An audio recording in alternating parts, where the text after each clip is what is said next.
ମୁଁ ଆପଣଙ୍କର ସଞ୍ଜୀବ ଆଜି ଏକ ନୂଆ ଜବ୍ ସହିତ ଆପଣଙ୍କ ସହିତ ପୁଣି ଥରେ ଦେଖାଇଛି। ଜବ୍ଟିର ନାଁ ହେଉଛି ଇଣ୍ଡିଆନ୍ କୋଷ୍ଟ ଗାର୍ଡ଼ ରିକ୍ୱାରମେଣ୍ଟ। ଠିକ୍ ଅଛି, ଇଣ୍ଡିଆନ୍ କୋଷ୍ଟ ଗାର୍ଡ଼ ସେଥିରେ ଦୁଇଟି ପୋଷ୍ଟ ଅଛି। ଗୋଟେ ପୋଷ୍ଟ ହେଉଛି ନେଭିକ୍, ଆଉ ଗୋଟେ ହେଉଛି ଯାନ୍ତ୍ରିକ। 630ଟି ପୋଷ୍ଟ ବାହାରି ଅଛି। ୟାର ଶେଷ ତାରିଖ ହେଉଛି 25 ତାରିଖ। ଦେଖନ୍ତୁ ଏଇଠାରେ ଲେଖା ହେଇଛି ଶେଷ ତାରିଖ ହେଉଛି 25 ତାରିଖ। ଜଲ୍ଦି ଜଲ୍ଦି ଯାଇ ପକାନ୍ତୁ। ଏବଂ ଏଥିରେ କେଉଁମାନେ ପକାଇ ପାରିବେ ନା ଏଥିରେ କ୍ୟାଣ୍ଡିଡେଟ୍ ୱିଥ୍ ଡିପ୍ଲୋମା ବା 12th ପାସ୍ ବା 10th ପାସ୍ କରିଥିବା ପିଲା ଏହାକୁ ପକାଇ ପାରିବେ। ଟୋଟାଲ୍ ଦେଖନ୍ତୁ 630ଟି ପୋଷ୍ଟ ବାହାରି ଅଛି।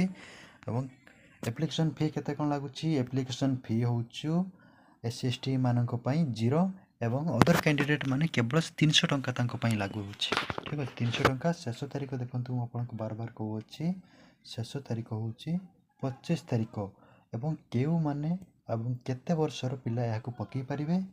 18ରୁ 22 ବର୍ଷ ପିଲାମାନେ ଏହାକୁ କେବଳ ପକାଇ ପାରିବେ। ଠିକ୍ ଅଛି, 18ରୁ 22 ବର୍ଷ, ତାଠାରୁ କମ୍ କି ତାଠାରୁ ଅଧିକ ହେଲେ ପକାଇ ପାରିବେ ନାହିଁ। ଠିକ୍ ଅଛି, ଦେଖନ୍ତୁ କ୍ୱାଲିଫିକେସନ୍ କେତେ କ'ଣ ମାଗିଛି। ନେଭିକ୍ ପାଇଁ ମାଗିଛି 12th ପାସ୍। ଠିକ୍ ଅଛି, ନେଭିକ୍ ଜେନେରାଲ୍ ଡ୍ୟୁଟି ପାଇଁ ନେଭିକ୍ର ଗୋଟେ ଅଛି, ଆହୁରି ନେଭିକ୍ ଡୋମେଷ୍ଟିକ୍ ବ୍ରାଞ୍ଚ ଯେଉଁଟା 10th ପାସ୍। ଠିକ୍ ଅଛି, 12th ପାସ୍ ହେଉଛି ନେଭିକ୍ର ହିଁ ଜେନେରାଲ୍ ଡ୍ୟୁଟି। ନେଭିକ୍ର ଡୋମେଷ୍ଟିକ୍ ବ୍ରାଞ୍ଚର ଯେଉଁମାନେ ଡ୍ୟୁଟି କରିବେ ସେମାନେ କେବଳ 10th ପାସ୍ କରିଥିବେ।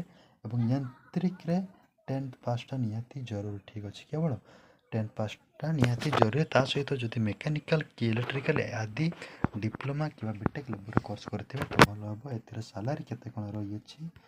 ସାଲାରୀ ରହିଅଛି ନେଭିକ୍ ଜେନେରାଲ୍ ଡ୍ୟୁଟି ମାନଙ୍କ ପାଇଁ 21,000 ଏବଂ ଡୋମେଷ୍ଟିକ୍ ମାନଙ୍କ ପାଇଁ ରହିଅଛି 21,700। ତା ସହିତ ଯାନ୍ତ୍ରିକ ମାନଙ୍କ ପାଇଁ ସାଲାରୀ ରହିଅଛି 29,000ରୁ ଷ୍ଟାର୍ଟିଂ।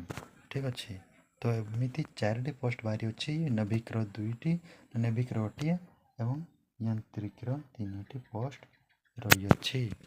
ଟୋଟାଲ୍ 630ଟି ପୋଷ୍ଟ ବାହାରି ଅଛି। ଏହା ବିଷୟରେ ଯଦି ଆପଣ ଅଧିକ କିଛି ଜାଣିବା ପାଇଁ ଚେଷ୍ଟା କରୁଛନ୍ତି ତ ଆପଣ ନୋଟିଫିକେସନ୍ ଉପରେ କ୍ଲିକ୍ କରି ଏହାର ଅଧିକ ଜାଣନ୍ତୁ।